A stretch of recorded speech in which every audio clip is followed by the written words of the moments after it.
The moment South Australia overall is 36.6% no. Yes, sorry. We're predicting it might end up 42-43. Adelaide Metro's 44.6 for yes. South Australia is a solid no.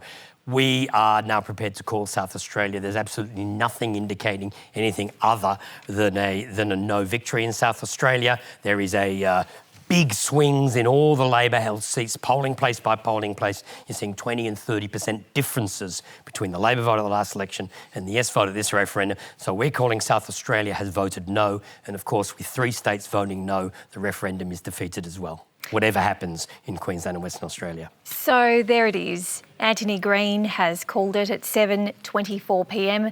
The Indigenous voice referendum has been defeated. Australia has voted no to enshrining an Indigenous voice in the Constitution after this long-running campaign that really began with the Uluru Statement from the Heart.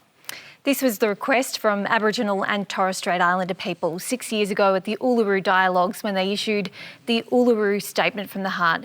And this will be a difficult moment for many First Nations people across the country. It will. It was the Prime Minister, of course, who promised to have this referendum through the election campaign in his election night victory speech as well. He said this would be a way to unite Australia. It would be a way to close the gap on Indigenous disadvantage. It would be a way to recognise Indigenous Australians in a practical way in the Constitution as well. But Australia has today said no to that request. For those who've argued that this would divide Australia, who've argued there wasn't enough detail, that it would create a new level of unnecessary bureaucracy, well, this is a win for that no campaign argument.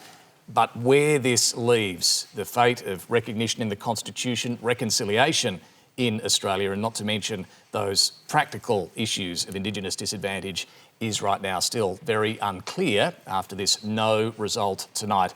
But it has only taken less than an hour and a half since the close of polls for this result to be declared by Antony Green tonight.